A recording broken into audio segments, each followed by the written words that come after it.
અંબાજી ખાતે શક્તિપીઠ પરિક્રમા મહોત્સવ 2026નો પ્રારંભ થયો છે। ત્રિદિવસીય મહોત્સવ દરમિયાન શ્રદ્ધાળુઓ ગબ્બર પર્વતની તળેટીમાં તૈયાર કરાયેલા 51 શક્તિપીઠ પરિક્રમા પથ પર દેશભરના શક્તિપીઠોના દર્શન એક જ સ્થળે કરી શકશે। ટ્રસ્ટ દ્વારા વિનામૂલ્ય ભોજન, વિસામા કેન્દ્ર, પાણી, આરોગ્ય તેમજ ચા નાસ્તાની વ્યવસ્થા કરાઈ છે। મહોત્સવના પ્રથમ દિવસે ત્રિશૂળ યાત્રા, ધ્વજા યાત્રા અને પાલખી યાત્રા યોજાઈ હતી।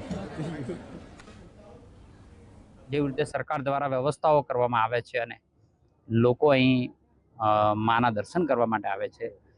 આખા ભારત વર્ષની અંદર જેટલા પણ 51 શક્તિપીઠ એક જ જગ્યાએ દર્શન કરવાનો અવસર આખા વિશ્વની અંદર ક્યાંય નથી, તે આપણા અંબાજીમાં છે।